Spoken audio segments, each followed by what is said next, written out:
বিজেপির জঙ্গিপুরের প্রার্থী ধনঞ্জয় ঘোষ প্রথমে তিনি বুথের সামনে গেলেন। ভোটাররা লাইনে দাঁড়িয়েছিল শান্তিপূর্ণ ভোট দেওয়ার জন্য।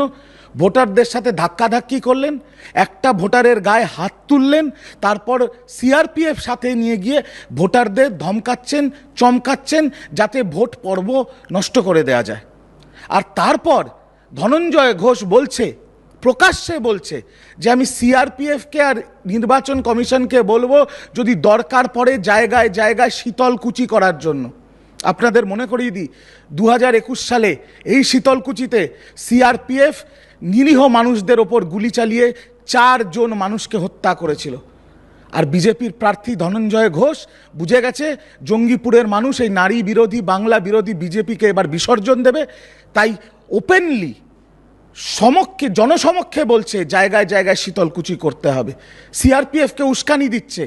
আমি ধিক্কার জানাই এই ধনঞ্জয় ঘোষের এই নোংরা মন্তব্যকে। এর বিরুদ্ধে নির্বাচন কমিশনকে কড়া ব্যবস্থা নিতে হবে এই উস্কানিমূলক ভাষণ দেওয়ার জন্য, মৃত্যু কামনা করার জন্য। হেরে যাচ্ছে বুঝে বিজেপি লাশের ওপর রাজনীতি করতে চাইছে, শকুনের রাজনীতি করতে চাইছে। তৃণমূল কংগ্রেস কড়া ভাষায় ধিক্কার জানাচ্ছে। লজ্জা বিজেপির, লজ্জা।